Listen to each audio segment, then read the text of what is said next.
to another episode of Point of Order, an inside look at California politics in the state legislature.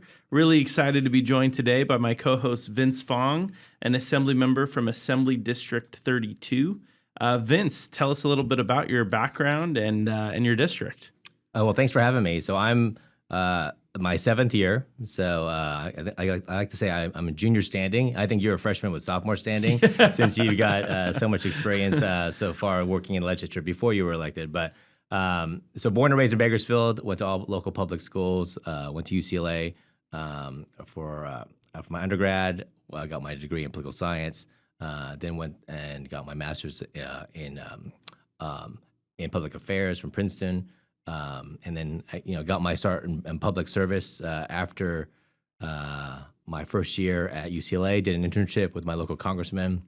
Kind of got the bug. Doing constituent services. Wanted to do more in the public policy space. Worked on a number of campaigns.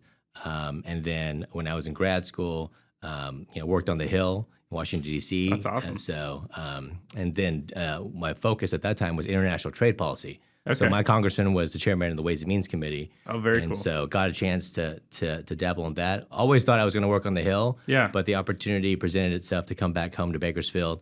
That's awesome. To work for my local congressman there. So was his district representative for 2.5 years. He retired, and then someone that I had met when I did my internship is now Speaker McCarthy. Yeah. And so he decided to run for Congress when Bill Thomas retired.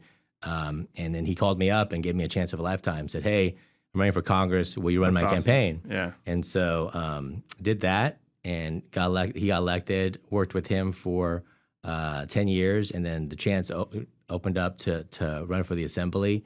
And so I dabbled in a lot of policy issues working for Kevin, but got the chance to kind of branch out my own. So it's interesting you say like you thought you would work on the Hill. I had 3 different bosses go to Congress, and I think I considered it once and then quickly dismissed the idea. It didn't call to me. That commute is brutal. I mean, the idea of going back and forth to D.C. every single week, it is definitely a calling. But my district is big as well from a territory perspective. So I have Kern County, Tulare counties. So you have a big district. Yeah, so I start from Fraser Park on the border of Kern and L.A. counties. And then I go up to Bakersfield. I go west to Taft. I go east through Tehachapi up to Ridgecrest. I have all the Kern River Valley. That's awesome. I hug the eastern border of Tulare counties. So I have Tulare County. So I have all of Exeter. I've got 78% of Visalia. I have Three Rivers, Springville. So a lot of the forest areas. That's amazing. So it's a real challenge. And of course now, we dealt with the earthquakes in Ridgecrest years ago. And then now we have flooding in Tulare counties and Kern, so dealing with that as well. So there's no, as you know, being elected, there's no shortage of challenges that we're dealing with right now. Of course, yeah. Yeah, would you say those are some of your biggest in your district, or what are some of the other things your district cares about? Well, front and center right now is water and the flooding. Of course, we were dealing with droughts years ago, but that is certainly a big issue. We have tremendous amount of snow melt. Talking to my fire departments, talking to the Office of Emergency Services in both counties. I mean, that's what we're gearing up for when all the snow melts. But my district is number one in food production. So agriculture is huge for us. We're the food production capital of California. We're also the energy production capital of California. Yeah. So we're 70% of the oil production in California comes from my district. But we also produce 60% of the renewable energy. Okay. So I always say that when it comes to like energy policy in California, you should actually model it after what we do. Absolutely. We have oil, we have wind, we have solar, we have geothermal. We're investing a lot in carbon capture. That's awesome. Hydro as well. So it's an interesting mix, but with the floods and the challenges of agriculture and the challenges of energy production, and then you just add on homelessness, public safety, all the things you see in your district. Absolutely. It's the same challenge here. We have access issues to healthcare. We can talk about it, with a lot of the bills going forward, but my hospitals, some of them are on the brink of closure. and how do we stabilize the healthcare system, especially in rural communities where they're traveling so many miles to see a primary care doctor or go to the hospital. Well, and I think that's a big, we just lost a hospital in Madera, which I know isn't in your district, but it's, Central Valley. Huge hit for the residents of that community. And there are many more hospitals that are having some of the same challenges. So what do we do as a state to help prevent those? I think Madera is the canary in the coal mine. Yeah, it is. So, absolutely. I have multiple hospital systems that are probably close to where Madera is. Yeah. And if we don't find a way to stabilize the system, provide them with some assistance, we're going to have access challenges and challenge pressures, all over the place. Fresno is dealing with what happened with Madera. All the patients now are going into Fresno. Well, if a hospital in Visalia closes or a hospital in Ridgecrest files for bankruptcy, or it just that all those patients have to go somewhere. Yeah, absolutely. Oh, it's incredible. Well, thanks for coming on. I'll ask you one question before we get into it.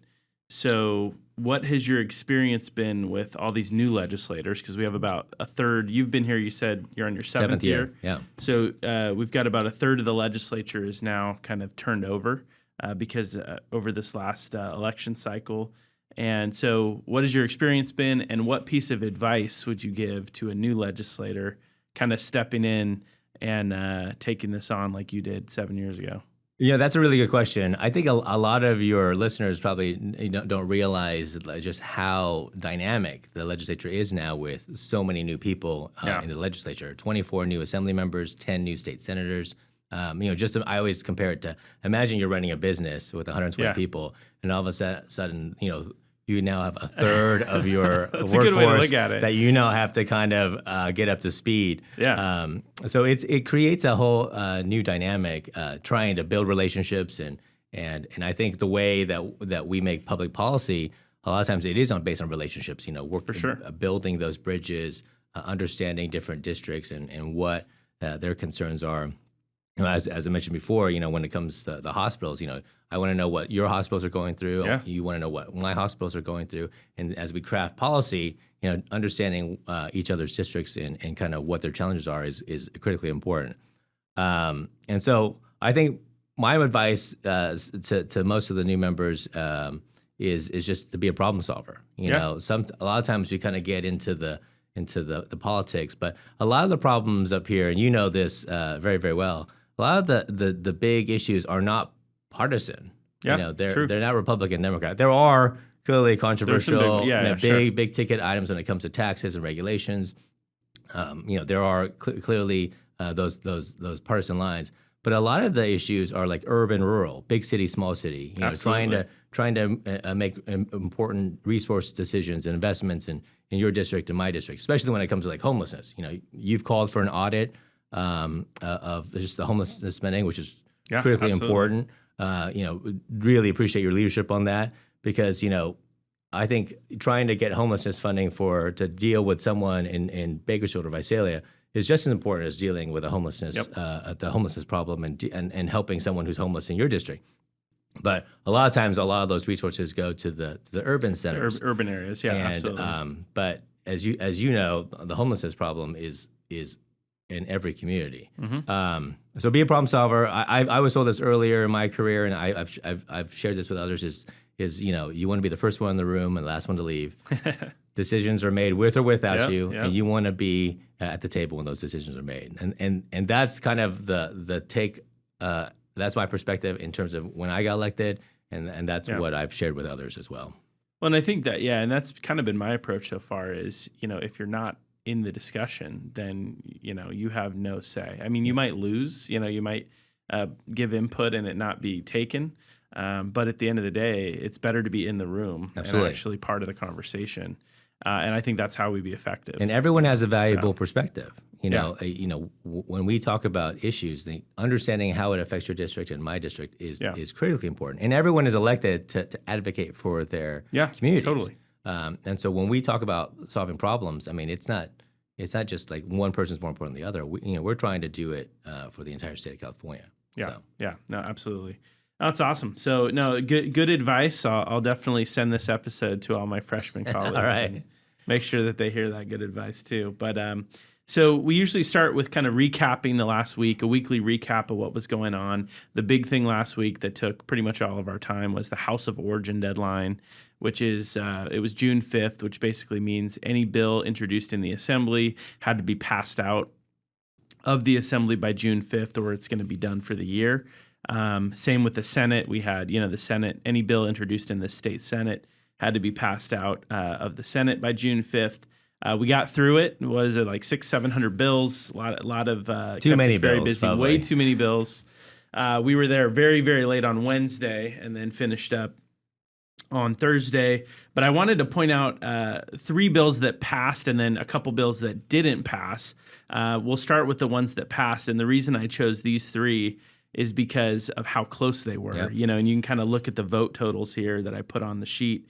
And when a bill is this close, I like to make this point in the Assembly in California, it means that it's a real controversial Sure, bill, absolutely. right? It really had to eke out the votes. Generally speaking, I mean, in the Assembly, you need to get to 41 for a majority vote bill. And that's generally pretty easy to do on most bills. I would say vast majority, 99% of the bills, you can get 41. Your bills no are problem, passed right? unanimously. My bills are passed Exactly, unanimously. right? So. Exactly. All of our bills passed with far more votes than that. But that's because So- we had good ideas. though. That's right, exactly. Yeah, well, that obviously played a role. But when I think it's really interesting when you look at bills that are this close, you kind of got to talk about like why is this so controversial. So the first one here is AB 1228, which is the joint liability bill for fast food franchises. Basically, would make franchisees and franchisors jointly liable, potentially taking away the independence of a lot of these franchisees that own, McDonald's and Arby's and, Taco Bell's. And really, a lot of people don't realize when you see a McDonald's, a lot of people think about McDonald's, the corporation, not McDonald's, the local small business, which Absolutely. so many of these are actually local small businesses. I don't know if you've talked to your locals. I know I've talked to a lot of my locals about this bill, but this bill, threatens the entire franchise business model for small business owners. I mean, that's how excessive and dangerous this bill is from the standpoint of what it means for competition and allowing local small businesses to thrive. And so, imagine your community without any of those businesses.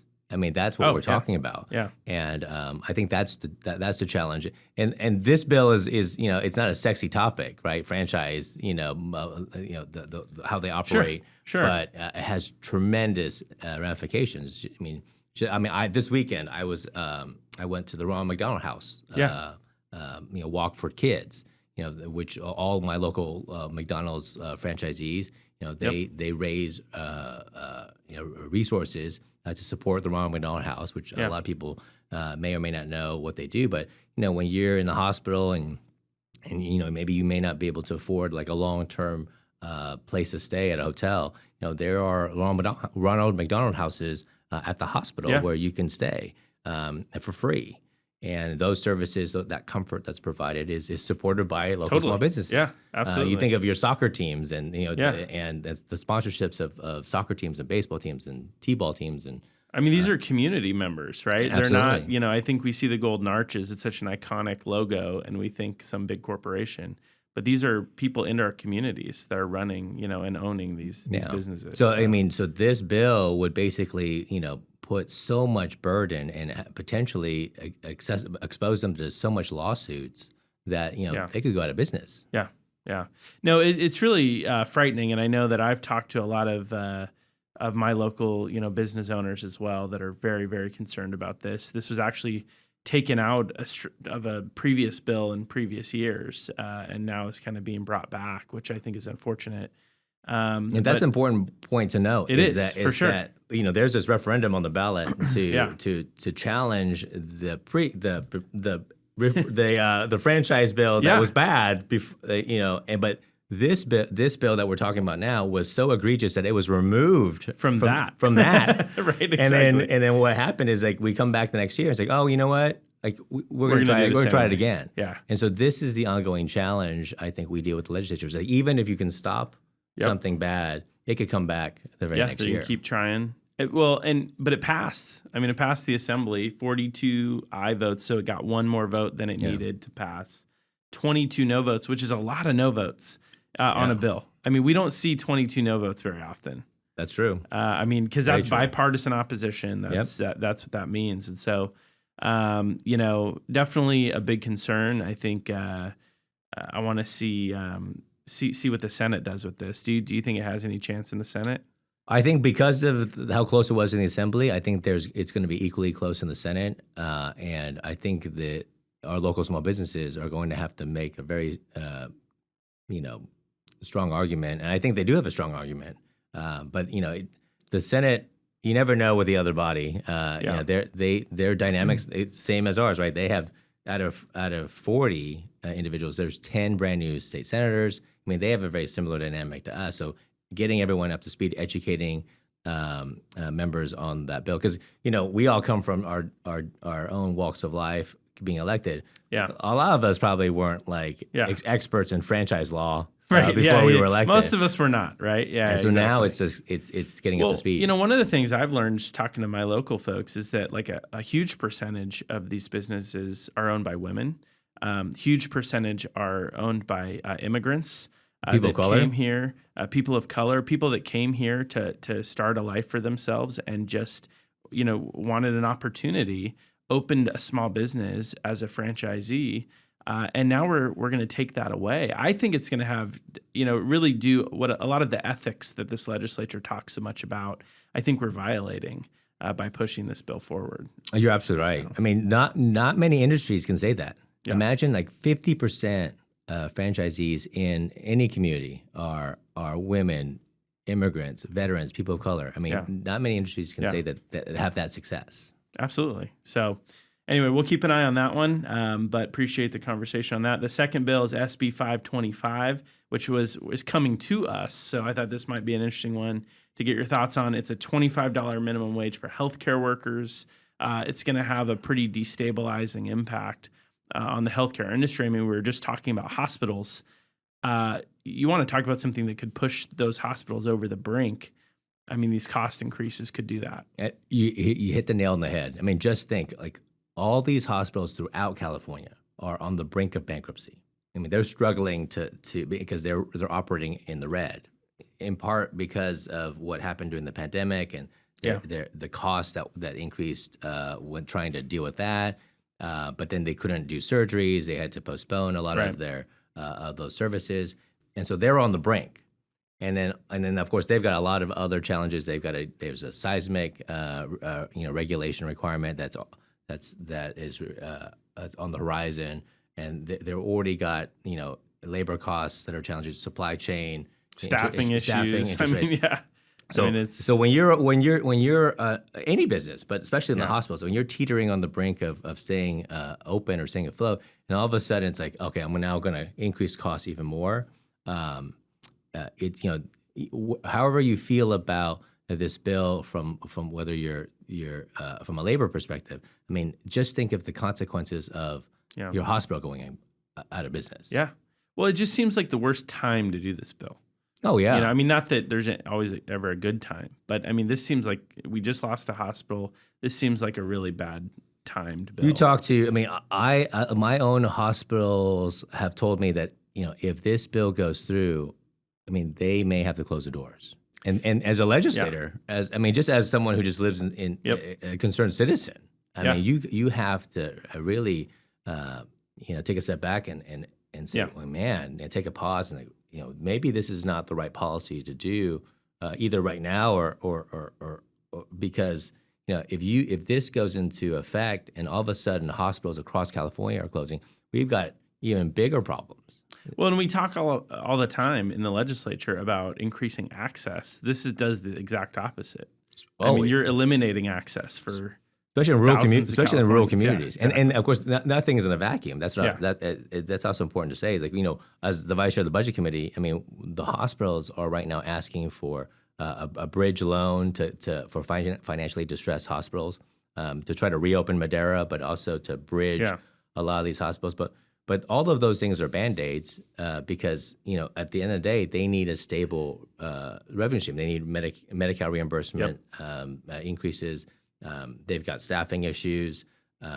There's supply chain issues. And so all of a sudden it's like, okay, now I'm going to increase your labor costs by millions, tens of millions of dollars. I mean, how do you stay in business? Yeah, no, it's definitely, so that'll be an interesting one as it comes to the Assembly. I don't think it goes to any of the committees I sit on, but definitely hoping that we can have a deep conversation about the problems with that one. The last one here on the bills that passed, another Senate bill, SB 584, passed with the minimum amount of votes you need for a tax increase in California, which is 27 votes in the Senate. We would need 54 in the Assembly to pass this, but it's a 15% tax increase on short-term rentals, so your Airbnbs, your Verbos, that industry, anything that is a short-term stay.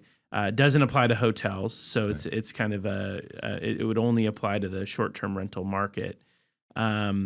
I mean, who's going to want to stay in an Airbnb after this? It's a terrible idea. I mean, only in Sacramento. You've now seen this for a while, but we have a budget deficit. The economy is struggling. The economy is cooling. Yeah. And then all of a sudden, the ideas that come out of the ruling party is like, oh, we're just raise taxes, we just raise more revenue. It's like, but you forget that we have a $300 billion budget. The governor's budget he proposed is $307 billion.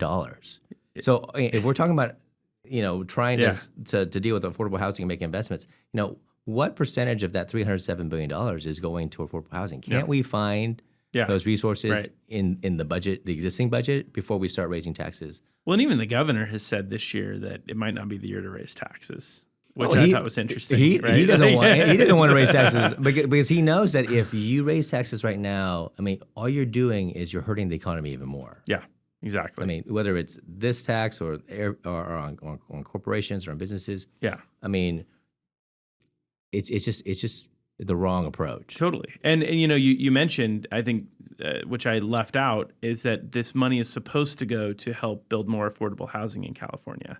That's kind of the motivation behind this bill, right? Is that they want to tax short-term rentals so that we can build more affordable housing. However, there's also a lot of labor requirements in the bill as well for how to build that housing. But I think it really raises the question is why don't we just make it easier to build housing?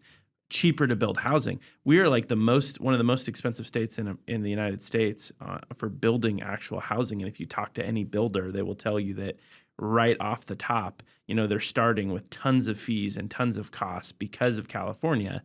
Why not focus on those issues to build more affordable housing and actually reducing costs for builders versus taxing Californians? I mean, it's just backwards. You're absolutely right. I mean, you've been a leader on housing issues since you've been elected, but I mean, that's the whole point. Yeah. I mean, so you're going to basically try to impose a tax, and then that tax isn't going to go far enough because housing construction is going to get more and more expensive, and all the while our budget grows. Yeah. It's unsustainable. But then no one is asking, well, what are we investing in with the money that we currently get? I mean, these are precious tax dollars that are coming into California. It's not our money. It's the money coming from Californians. Before we were elected, I mean, I would say even going back 10 years, I mean, the budget was probably roughly $100 to $120 billion. Yeah. And then you fast forward to today, the budget now is north of $300 billion. Incredible. So as the budget has tripled, not even doubled, tripled. It's almost tripled. That's incredible. What has happened? Has any of the problems gotten better? Yeah.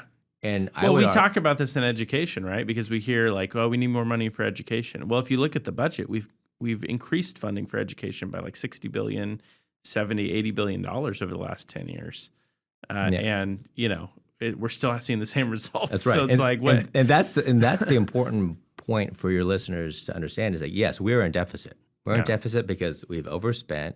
The spending that the governor has proposed has been unsustainable. The economy is slowing, so less revenue is coming to the state of California. And we've talked about this.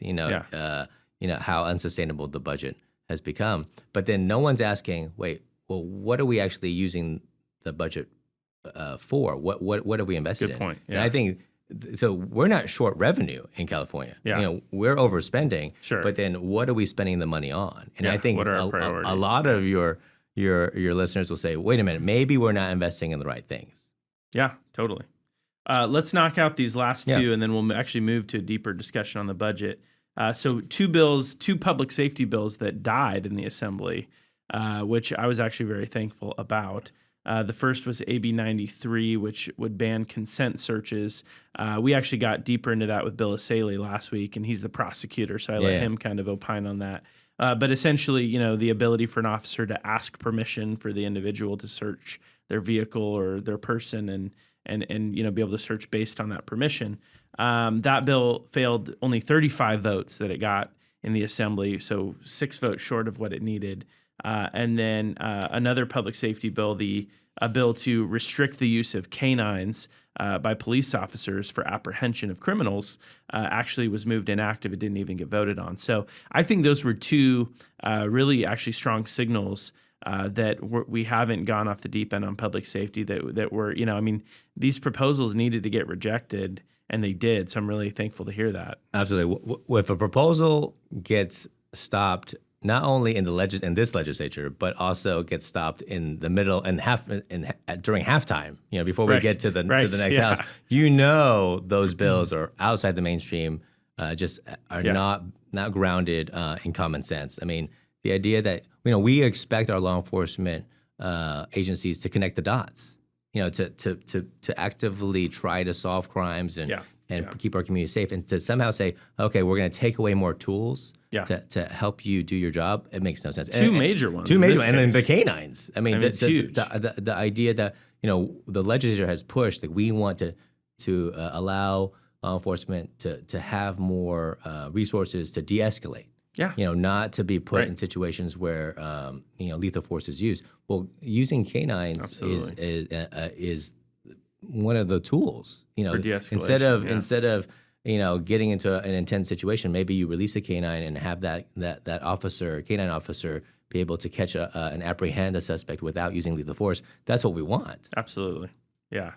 No, absolutely. And I think had that bill moved forward, it was going to have the opposite, impact, that it was, it would actually hurt communities that it was trying to help. And I think as more people, I tell people all the time about these bills that we stopped, and their first response is like, "This was actually a bill." Yeah, it was actually they got out of committee, they got to the floor. Yeah, someone actually introduced a bill to stop consensual searches and to actually reduce the use of canines. The average person's like, "This is wild." It's crazy. It is, and we do see these quite a bit, but I was thankful to see this legislature said, that's too far. Absolutely. And I think it's important that I think it's important because you made the point about the bills getting to the other house. I mean, what happens in the Assembly a lot of times is a bill gets courtesy voted to the other house, and then we don't want to be the bad guy for our own colleagues, so we're like, we'll send it to the Senate and let them kill it, or let them deal with the bad stuff. It's very rare we actually stop stuff in our own house because of, collegiality or whatever it might be, whatever the motivation might be. But it's like, guys, this is a bad bill. It needs to be stopped here. Absolutely. We can't risk it. Yeah. The idea of a courtesy vote, it was not in my vernacular 7 years ago. The idea that that's the thing, is that we're elected to advocate for our communities. We're not here to loan our vote to a senator to hope that they fix something that we should have fixed in the first place. Right. Exactly. No, great point. So we'll move on to our looking ahead segment of the show.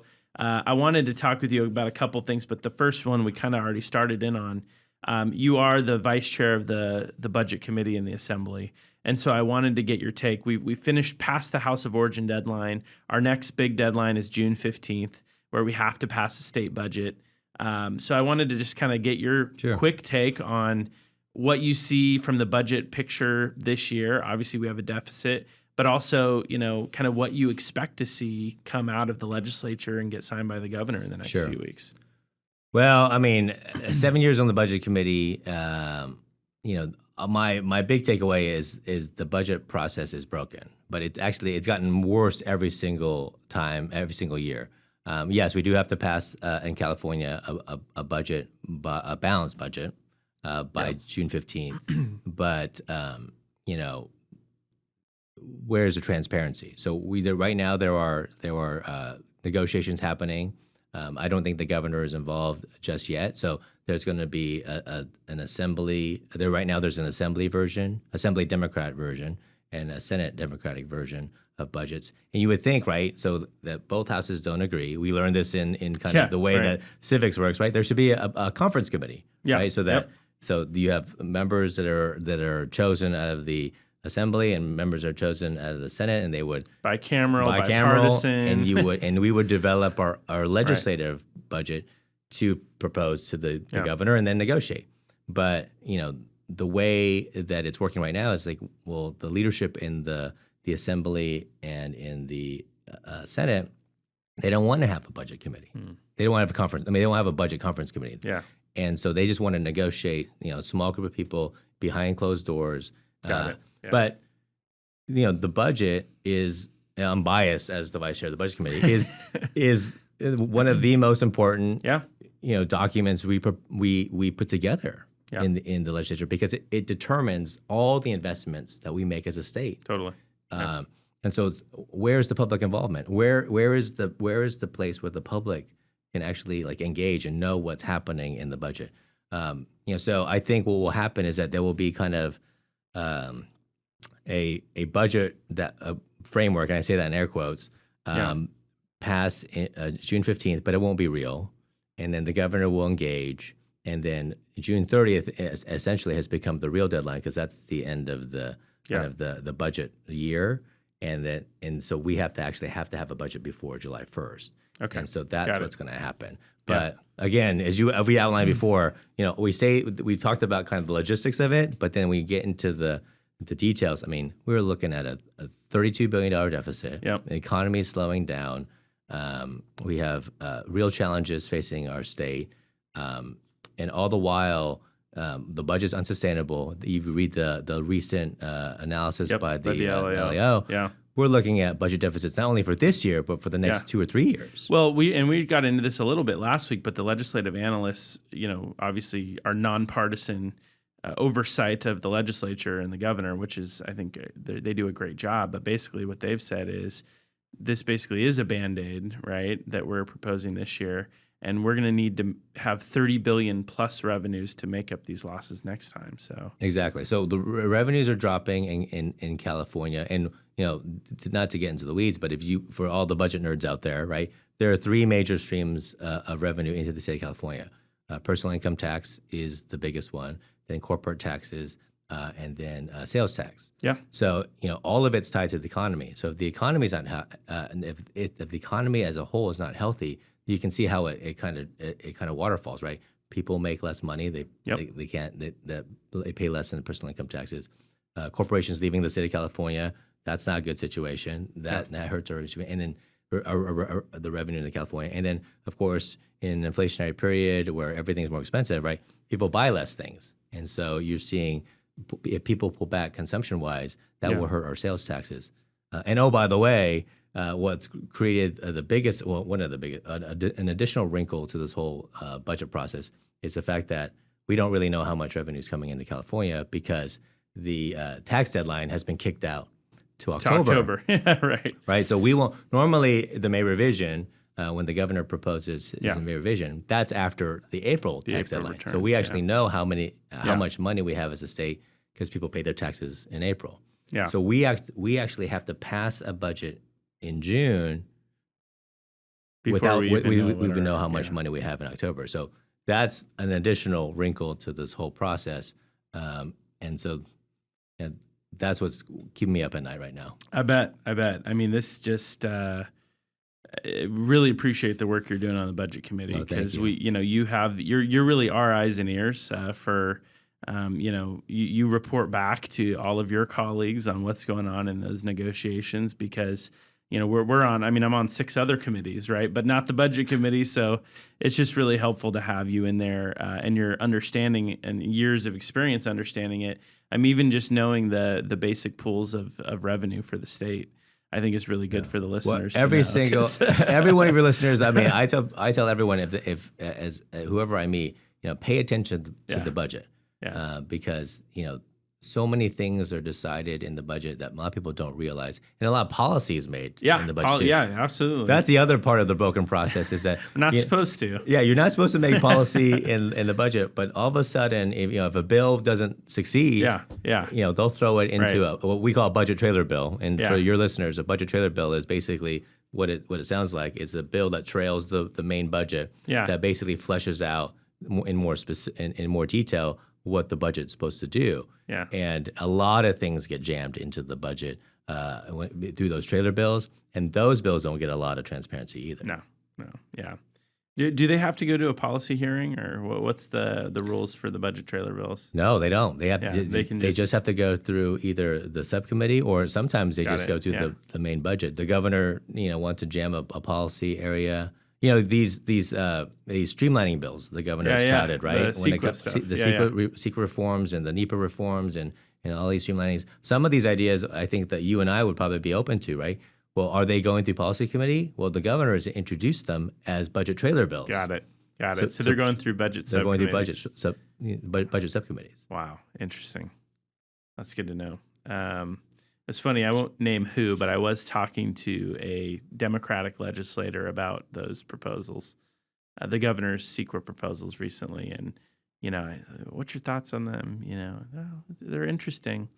I wish he would have called someone in the legislature and actually talked to us about CEQA reform. But he just kind of put these forward out of, kind of on his own, which, I mean, he can do that, but it's like, we got to work together. That's right. And so anyway. Yeah, we're a co-equal branch. For us as the legislature, we need to have more accountability. Not only should we be more, we need more transparency when it comes to the budget, but we need to dive deeper and say, look, maybe some of these programs aren't working. I mean, this is why your audit's so important. Of course, yeah. If why are we, especially when we're in deficit, why would we continue to spend, billions of dollars in homelessness programs that may not be working? Yeah.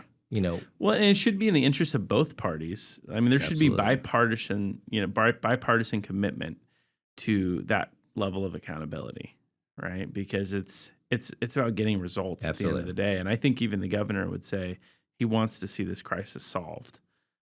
One of my ideas is actually to create a public-facing website and put the entire budget down to the penny online. And that's a great idea. Have every single Californian have access to a searchable database. People should know where their money goes. Wasn't this the goal of Fiscal? It's never materialized. Never materialized. I mean, so is that ever going to happen? Fiscal is, I don't know if you can give the list. Fiscal is the IT system where it's supposed to account for all the money through all the agencies throughout California. It's been an utter failure. Yeah. Half of the state government hasn't even enrolled into the Fiscal program. This is one of the frustrating things. So the state of Ohio is ranked at #1 in budget transparency. I've seen they do a fantastic job. They have a website. Anyone can go and search every single check that the state of Ohio cuts. Yeah. The company that created that website for the state of Ohio is based in California. You can't make that up. Wow. You would think that same it's been entity, years and we've got nothing off the ground. Absolutely. I mean, it's we could have a whole podcast on the failures of the IT system, whether it's EDD, DMV, Fiscal. I mean, we'll have to have you back for that one. Well, that's great. So thanks for that overview. I think our listeners are going to be really, that's really helpful for, just kind of informing on what's going on in the budget process. Last thing for looking ahead that I wanted to talk about, just because I'm going to probably be there this week, but there's going to be a public hearing this week on the Capitol Annex Project. So for anyone interested in participating, you can give feedback to the Department of General Services, which is running the project. It's going to be this Tuesday, June 6th from 4:30 to 6:30 p.m. at the Psychopolis Library Galleria, 828 I Street in Sacramento. But, this Capitol Annex Project, it's over $1 billion taxpayer funded project that's going to remake the state capitol. We've already started work on the back, kind of the east side of the Capitol, which is where our staff used to be. We've now moved out of that building. That building's now empty, and kind of they're prepping it for demolition. And they're going to rebuild the backside. But I think the east side, but I think what a lot of people don't realize, and the one thing that I'm going to bring up at public comment this Tuesday, is there's also a giant plan to completely change the west side of the Capitol, which is the front side, to add a new visitor center, to carve out like this underground tunnel, to eliminate the current west steps where literally every group goes now to protest, to make their voice heard, to petition their government. That's a part of the project where, I think a lot of us agree that the annex needed some serious help. It was not ADA accessible. It was very old. There was asbestos, right? So there was a lot of things that needed to be updated and fixed. But in the process of solving that problem, we're now spending, millions of dollars on this other thing that I don't really think is necessary, and that's going to eliminate kind of this gathering space. So anyway. There was probably some other alternatives that should have been reviewed and entertained. I mean, I didn't support the original idea, and so to create that much demolition and work. I mean, there probably were, as you said, things that needed to be improved in the annex, but I'm not sure that this was the only way to go. Right. Well, and it all happened during COVID, right? So there was very little public kind of transparency, which was interesting. Exactly. Well, I mean, and that's the thing. Like transparency is a word that we don't take lightly as legislators. Right. In the public, we actually want the public engaged, and so totally, yeah, absolutely. I mean, the challenge I think right now is a lot of challenges. There's so much going on in California, so much going on nationally, so much going on around the world.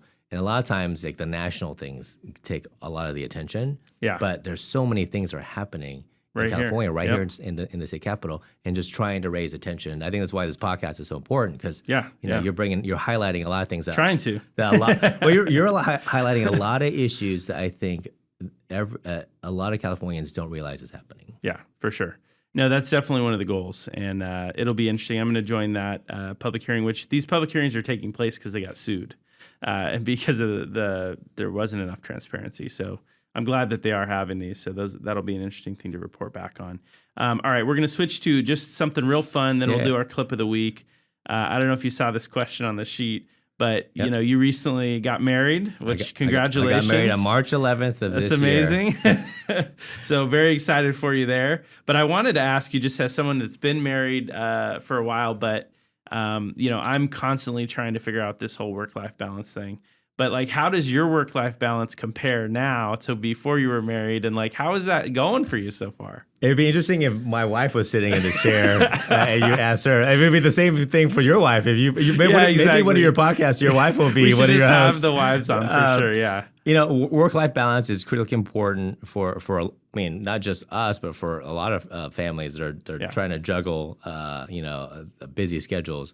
For us, I've tried to. It's a work in progress. I think I probably would take some advice from you in terms of how to make it work. But being gone 4 days a week and then coming home, and then a lot of times, I would say at least for myself, I probably disrupt more things when I come home, because there's a certain routine I think that happens during the week. Yeah. We don't have kids, so it may be a little different for you that you would with your family. But as I come home, I want to, I think, here's the things I'm going to do. And then, my wife will say, well, these are our plans that we're going to do.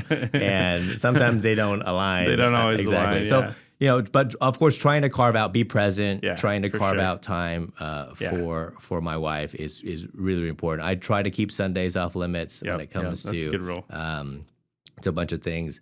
And then I've had to not be... not go to as many things event-wise if I can, but it's an ongoing conversation. I think the important thing I will say, just for me, is just communication is always important in any relationship, but especially when you're trying to juggle something like being away and careers and family requirements and family life. Communication is just for me right Yeah. now top of mind. We might have to list this in like the marriage podcast section. No, I'm kidding. I would now. Here's the thing: if you have your wife as a guest, I will. I think you might get that. Might be your best. That might be your That might highest. be my best The guess, highest right? rated Yeah. podcast. It's actually probably very true if I did that. But And then bring your kids too. Yeah, bring my kids to give some. They keep me very humble, by the way, which is really good. But That would be the advice. Actually, that's the best advice for new members. Be humble. yeah, be humble. Be humble. That is really good advice. And actually, so a couple things on that. So they do spouse training when you become a legislator. I mean, you got married after you became a legislator, but they actually do this thing where they'll have your spouse come up and they'll talk about the job and about kind of like expectations for a spouse of a legislator.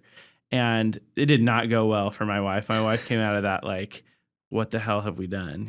Kind of thing. And I kind of felt bad because it was, I don't know. I mean, a couple of the panelists that kind of had freaked her out were like, married to either the speaker or the leader, where it's like, okay, yeah, those are really time-consuming jobs. I mean, your life is consumed by this place, and to a degree, like we have that same struggle because we're up here, and you travel up here and you stay up here, so you're up here Monday through Thursday, every week basically while we're in session, and then you get to go home, on Thursdays and spend your weekend. I had to tell my wife, like, here's the difference is that we're local. I get to go home every night. I live 30 minutes from the state capitol, right? So I get to actually go home and maybe I won't have you talk to my wife now. No. But that's the thing. It's totally unfair. And to be honest with you, if I didn't have that, I may not have run because it is such a huge sacrifice. And I actually feel for these members that have to fly up here every single week and be away from their families for 4 days. And that is awesome. I mean, that's we always talk about people trying to find talented people to run for office. And the biggest challenge is that sacrifice that families have to make. And I know that with you and with me, like when I talk to people who are thinking about running for office, I always say you've got to make sure your spouse or significant other is on board. Yeah, totally. Because they're the ones that are going to make the biggest sacrifices. Absolutely. Yeah. So I guess my only advice, I think you already said like half of it, which is I leave Sundays off limits. Those are family days. We spend time as a family those days. But we actually do every other Friday night, we do a date night on the calendar, which that's great. Interestingly, because my wife and I are strong believers in like, you got to keep dating each other and absolutely all that good stuff. And so that's been really important for us to just have that blocked out on the calendar. But if you don't block it out, it doesn't happen. No, that's true. Because your staff goes in and fills it with something else. What's interesting is that I had some other friends of mine say the exact same thing. Yeah. You just gotta you gotta block it out. Like that's the thing. So if my wife says this is what we're gonna do on Friday or Saturday or Thursday, like it's there. Like, the third bit of advice I would give besides those two things. So apparently I'm giving advice now, which is probably not needed. I'm gonna take it. I gotta take it. Is we do a calendar meeting every Sunday night. Where we talk about the week ahead and we go through our calendar for the week, whether it's, with the kids and it's everybody's calendar, right? But, oh my gosh, that has solved so many challenges because it sets expectations for your week. Whereas before it's like, oh, you have an event tonight. It's like a surprise when you get to the day, right? That happened this week where I was trying to schedule something and then my wife says, hey, we have remember that thing you agreed to do on Friday that we were going to do? And I'm like, oh, yeah. So that is really good. That's really good advice. It sets the expectations for the week. So anyway, just something to think about. So we're going to move on to our final segment, which is our clip of the week. This one was a tough one. There's a lot of good clips this week, but London Breed got interviewed about kind of the retail losses in San Francisco. So I'm going to play these for you, and then I want to get your take. As I said, the Gap, the Old Navy, and Banana Republic, they've already made it clear. This is not about the issues and the conditions. This is about the changes to retail. And that's just where we are at this time. And it's time for us to make some adjustments to that. So we got to take all the layers into consideration. We have new neighborhoods, the city is growing and expanding, but not in the traditional financial district 9 to 5 ways, or retail shop in the various malls things that the young people used to do. I mean, young people now, they want to go to the ice cream museum or to the Instagrammable moments and the social media stuff. Times are changing. It's going to take us a while to get to a better place, but I'm optimistic because let me just tell you, artificial intelligence, everybody's talking about it, but guess where it's happening? In San Francisco. 20 of the top companies, of the top 20 companies in artificial intelligence, 16 are in the Bay Area and 11 in San Francisco, with over $15.6 billion in investment. The reason why California is on track to be the 4th largest economy in the world has everything to do with San Francisco and the Bay Area. So here is where it's at. What we have to do is start making the better connections of how we get people back into cities, because as you know, especially with technology, people are now, after the pandemic, working from home more than they ever have before. Times are changing, we have to make adjustments, and we have to make sure that we are open to the possibility of different uses in our city that didn't happen before. So I wanted to play this because, and we've talked about San Francisco a couple times on this pod, so I feel kind of bad because I actually love San Francisco. So I want to start by saying that I'm a huge Giants fan.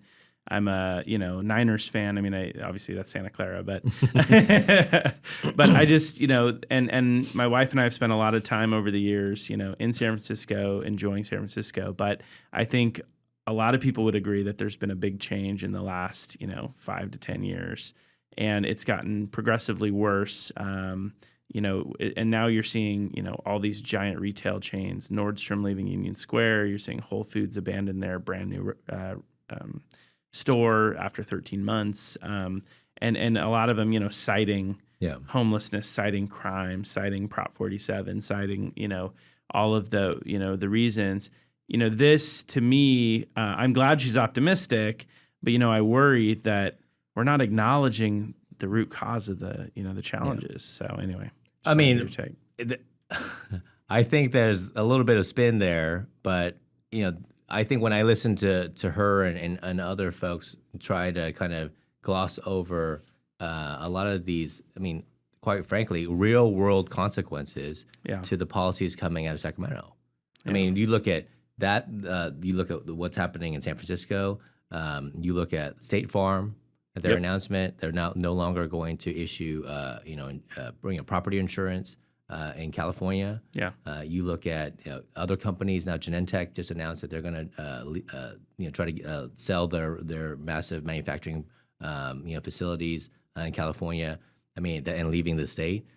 I mean, we have to look in the mirror. I mean, especially a lot of our colleagues across the aisle, and say, look, what have we done? Why are these companies leaving San Francisco, leaving California, closing? And if they're saying, wait, if they're enduring hundreds of millions of dollars of retail theft, right? I mean, well, what's driving all this theft? What's driving all this organized retail crime? Maybe it's Prop 47. Maybe that there is no accountability and consequences anymore to people stealing, products. And the thing is that it's not just San Francisco. I mean, I hear this even in my community all the time. I mean, I have friends and neighbors that say, I was at a store and someone just walked out with a handful of things and didn't pay. And I talked to my law enforcement and they look, we can arrest them, we can, but what are but there's no consequence. You can't prosecute them. And my district attorney, both in current and Tulare counties, I mean, they're pulling their hair out. Like, you've taken away all the tools that we've had. No, I think it's a good point. Interestingly, so San Diego last week, we played a clip from Mayor Todd Gloria, who is launching an Unsafe Camping Ordinance initiative that would essentially prohibit camping on sidewalks near schools and near parks. I saw that clip. Which, is a bill I actually introduced as well that got rejected. But anyway, that's beside the point.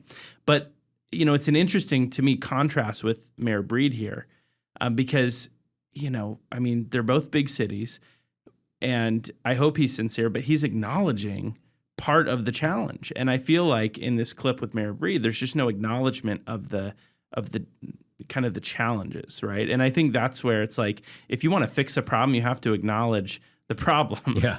right? And it's like we've said for so long that like the Bay Area is going to prop up our economy. We're always going to be in good budget condition because we've got Silicon Valley and all this.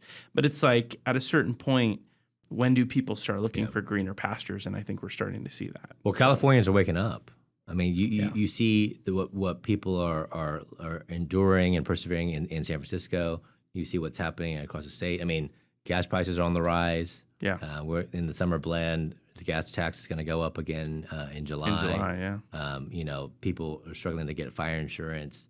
The affordability crisis. You mentioned housing before. Yeah. I mean, just how hard it is to build houses in California, especially master plan communities. But then no one wants to look at why is it so expensive to build a house? Or why is it so? Yeah. Why is retail theft on the rise? Why are all these things happening? Why are the major insurers not insuring? Yeah. Well, it's because of the bad policies coming out of Sacramento. So the good news, I guess, from all this is everything's fixable. Yeah. If we can change the laws and make them better, and put more consequences on theft, hold criminals accountable, improve the insurance market, reduce wildfire risk. I mean, do more domestic energy production. Yeah. All of those things. If we do all those things, we can begin to actually bend the cost curve in California. But we actually have to change the makeup of the legislature, and that may be a different conversation on your podcast. That's definitely another podcast. But that's the thing. Like we need more balance. Yeah. As you talk about, with the bills that made it through and didn't make it through. If we had a more balanced legislature, I mean, imagine how these policies would change for the better. Yeah. No, absolutely. Well, thank you for joining me. I want to let you get out of here because I know I've kept you for a while. Any final thoughts for the good of the order before you go? No, I appreciate the opportunity. This is a great Awesome. conversation. When you decided to launch your podcast, I didn't know I was going to be one of your early guests, but I appreciate you giving me an opportunity. Well, you did a great job. I mean, this has been one of the best conversations we've had so far. I appreciate it. Thanks for coming on. Just a couple quick announcements. We are now available on Apple Podcasts, so please go there and hit follow. Also, give us a 5-star review if you like the podcast. If you want to share some ideas for future shows, you can email us at pointoforderpod@gmail.com. You can watch it, subscribe on YouTube at Point of Order Pod, follow on Twitter, Instagram, and Facebook at Point of Order Pod. And you can follow today's hosts, myself, Josh Hoover, at Joshua_Hoover on Twitter. And then I think your Twitter is at VFong on Twitter as well, if you want to give Vince a follow. That'll do it for today. Thanks for coming out, Vince. Thanks for having me. All right.